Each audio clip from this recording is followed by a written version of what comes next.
Mazi Chinyelugo Okoro was once a very wealthy businessman in the city of Enugu.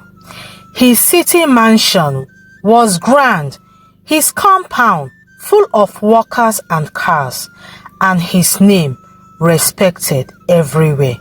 People called him Chinyelugo, the provider. His wife, Neto, was much younger. Mazi had married her when she was still a teenager. He sponsored her education, paid her school fees, and gave her a good life. Along the way, she gave him 3 children: Obiageli, the eldest daughter, Afamefuna, the only son, and Chinwe, the last born. Obiageli was bold and outspoken, always defending her father. Afamefuna was playful but easily influenced, while Chinwe, still young, looked up to her mother. Life was sweet until tragedy struck. One night, shouts came at the gate. "Oga, Oga, fire don't catch warehouse." Mazi rushed out, tying a wrapper around his waist. When he reached the scene, his entire warehouse was engulfed in flames. Goods worth millions were burnt to ashes. He stood there, holding his head as people whispered, "Chinyelugo is finished." From that day, life changed. Debt piled up, friends disappeared, and Mazi could not recover his wealth. At home, Neto's attitude shifted. She paid the bills and reminded everyone about it. One evening at dinner, she threw some money on the table. "Have paid Afamefuna's fees," she said sharply. "If I wait for you, these children will drop out."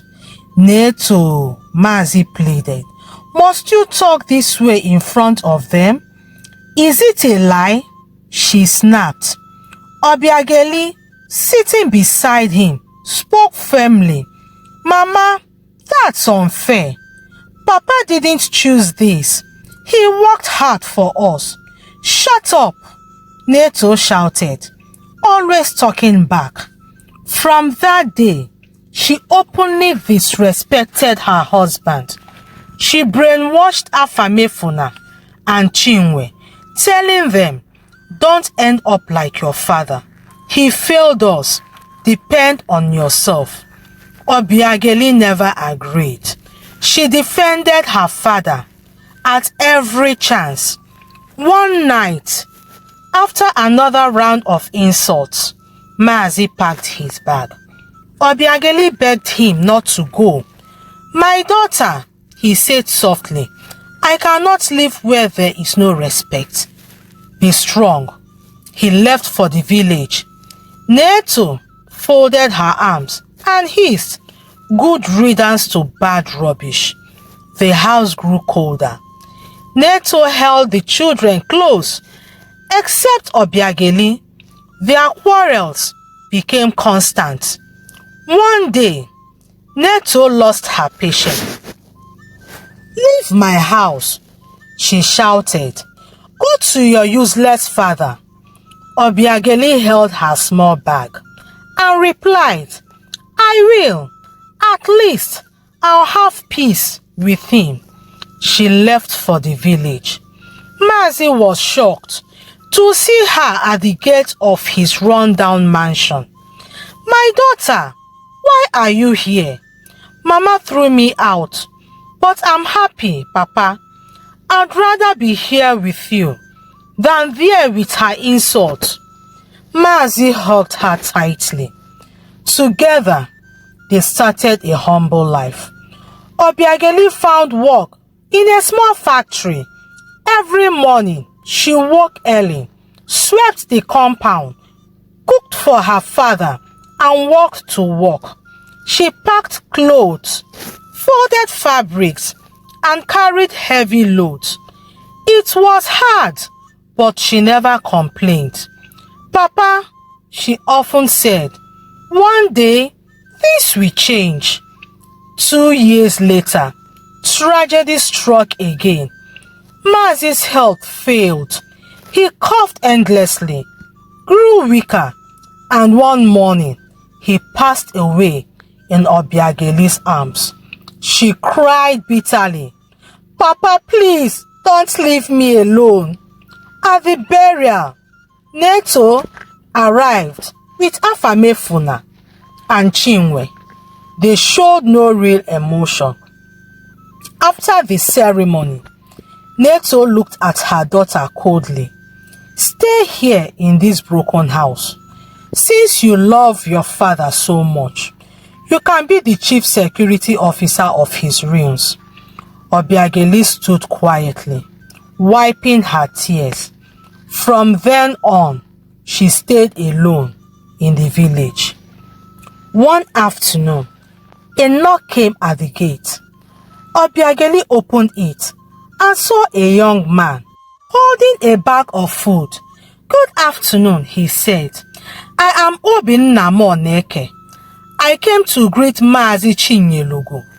Years ago, he helped my father's business. I just wanted to thank him. Obiageli's eyes watered. Papa is gone. He died 2 months ago. Obinna sighed. I'm so sorry. He was a good man. He handed her the food. Please, accept this. That was the beginning.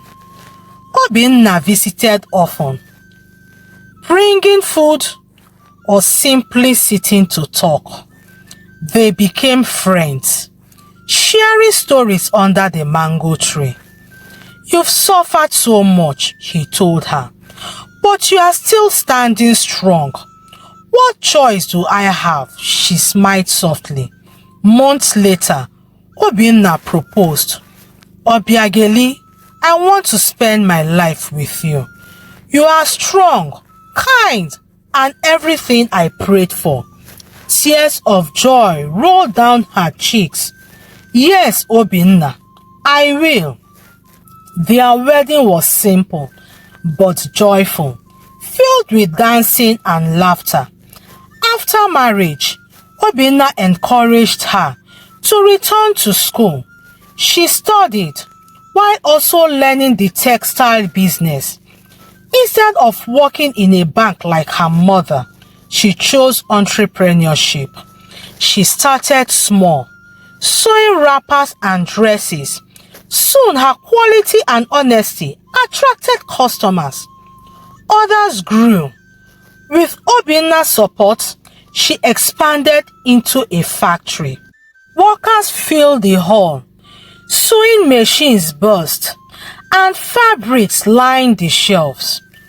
One day, a TV crew interviewed her. She stood confidently in her factory. My father taught me that dignity and hard work are greater than riches. I dedicate this success to his memory. The program aired across the city. Neto watched in shock. Her daughter, the one she had thrown away, was now a star. She covered her mouth, whispering, my daughter, Obiageli. But Neto's own life had fallen apart. A fire destroyed her city mansion. She and her children lost everything and began squatting in friends' houses. Desperate and broken, Neto searched for Obiageli's number. One evening, she called.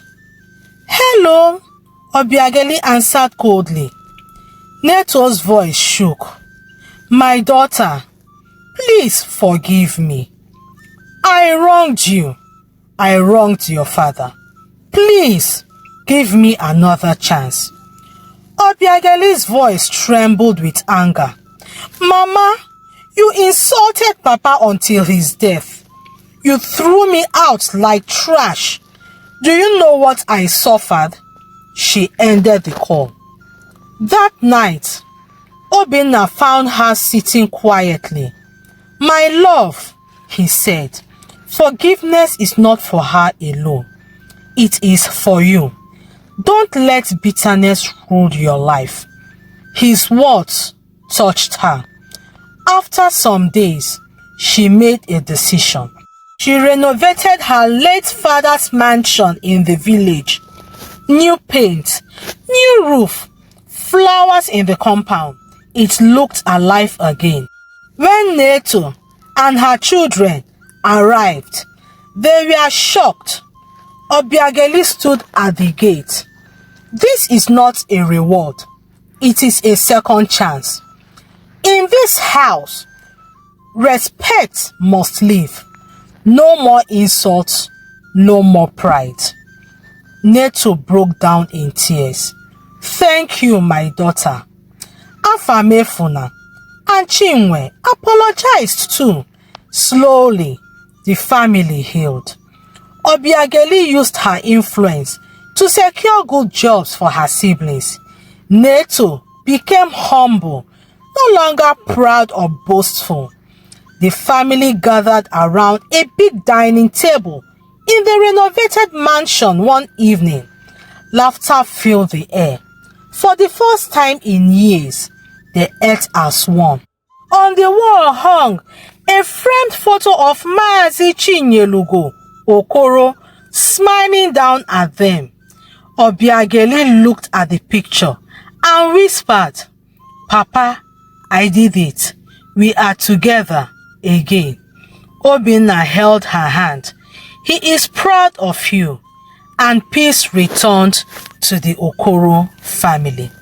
Dear friends, what lessons did you take away from this story?